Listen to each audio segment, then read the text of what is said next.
সমন্বয়কের তালিকায় নাম না থাকলেও জুলাই মাসে চলা ছাত্র আন্দোলনে সামনের কাতারেই ছিলেন ঢাকা বিশ্ববিদ্যালয়ের শিক্ষার্থী সাদেক কায়েম।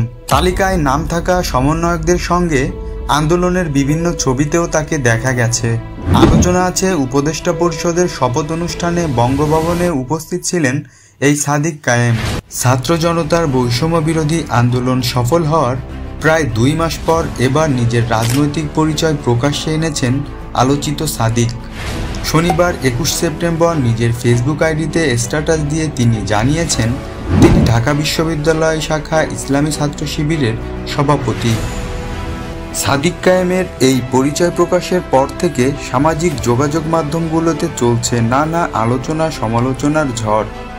বহুল আলোচিত সাংবাদিক জুলকার নাইন সায়ের লিখেছেন, ছেলেটাকে আমি চিনতাম সালমান নামে, পরিচয় জুলাইয়ের 25 তারিখ থেকে, তারপর নিয়মিতই কথা হতো।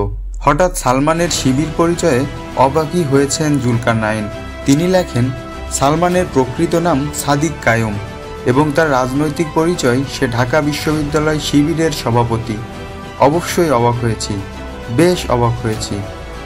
বাংলাদেশ ইসলামী ছাত্র শিবিরের কেন্দ্রীয় সভাপতি মঞ্জুরুল ইসলাম শনিবার এক পোস্ট দিয়ে বলেন, সাদেক কায়েম শিবিরের ঢাবি শাখার সভাপতি। 2-1 দিনের মধ্যে সেক্রেটারি সহ ঢাকা বিশ্ববিদ্যালয় শাখা ছাত্র শিবিরের পূর্ণাঙ্গ কমিটি ঘোষণা করা হবে।